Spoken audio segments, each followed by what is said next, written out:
ఒక స్వర్గపు స్త్రీ. ఆమె ఎవరు అంటే ఇబ్న్ అబ్బాస్ రజియల్లాహు వారు చూపిస్తున్నారు. అదిగో ఆ నల్లని స్త్రీ స్వర్గపు స్త్రీ అన్నారు. ఎందుచేత అంటే ఆయన చెప్తున్నారు, ఆ స్త్రీ ఒకసారి ప్రవక్త సల్లల్లాహు అలైహి వసల్లం వారి దగ్గరికి వచ్చింది.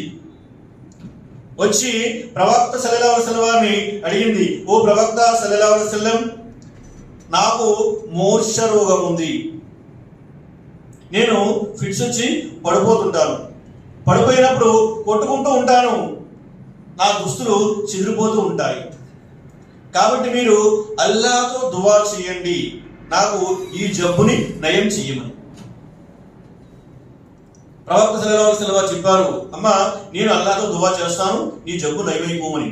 కానీ నువ్వు గనక సహనం వహిస్తే నీకు స్వర్గం దొరుకుతుంది. ఆమె చెప్పింది, ఓ ప్రవక్త సల్లల్లాహు అలైహి వసల్లం, సరే నేను సహనం వహిస్తాను, అయితే మీరు అల్లాహ్తో దువా చేయండి. నేను ఫిట్స్ వచ్చి మూర్ఛరోగం వచ్చి పడిపోయినప్పుడు, నేను కొట్టుకుంటున్నప్పుడు నా దుస్తులు విడిపోతాయి, చెదిరిపోతాయి, నా పరద చెదిరిపోతుంది, పరాయి పురుషుల దృష్టి నాపై పడుతుంది. కాబట్టి నేను మూర్ఛరోగం వచ్చి పడిపోయినప్పుడు నా దుస్తులు చెదిరిపోకుండా మరి ఉండేలాగా మీరు అల్లాహ్తో దువా చేయండి. ప్రవక్త సల్లల్లాహు అలైహి వసల్లం వారు దువా చేశారు. ఆమెకి ఆ విధంగానే జరిగింది. మరి ఇబ్న్ అబ్బాస్ రజియల్లాహు వారు చెప్తున్నారు, ఆమె ఆ నల్లని స్త్రీ స్వర్గవాసి. ఆయన చెప్తున్నారు, ఈమెకి స్వర్గవాసి అనేటువంటి ఆ బహుమతి ఏ విధంగా లభించింది అంటే, దీని యొక్క హదీసుని విశ్లేషణ చేస్తూ వారు చెప్తున్నారు, ఆమెకి కష్టం వచ్చినప్పుడు ప్రవక్త సల్లల్లాహు అలైహి వసల్లం వారి దగ్గరికి వచ్చి చెప్పింది. ఏం చెప్పిందండి? ఓ ప్రవక్త, నా జబ్బును తగ్గించు అడిగిందా?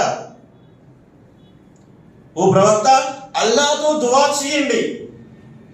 ఆయన చెప్తున్నారు, ఆమె అల్లాహ్ను గుర్తించింది. ఈనాడు స్త్రీలు ఏం చేస్తుంటారండి? ఏ కష్టం వచ్చినా బాబా దగ్గరికి, దర్గా దగ్గరికి పరిగెడుతుంటారు. ఓ బాబా నా జబ్బును తగ్గించు, ఏదో ఓ బాబా నాకు సంతానాన్ని ప్రసాదించు, ఏదో ఓ బాబా మాకు వ్యాపారంలో అభివృద్ధిని ప్రసాదించు, ఓ బాబా మా కష్టాన్ని దూరం చెయ్యి. ఈనాటి స్త్రీలు పురుషులు పరిగెడుతుంటారు ఏదైనా కష్టం వచ్చినప్పుడు బాబాల దగ్గరికి, దర్గాల దగ్గరికి. కానీ ఆ స్త్రీ ఏం చేసిందంటే, ప్రవక్త సల్లల్లాహు అలైహి వసల్లం దగ్గరికి వెళ్ళి ప్రవక్త గారిని తగ్గించమని అడగలేదు.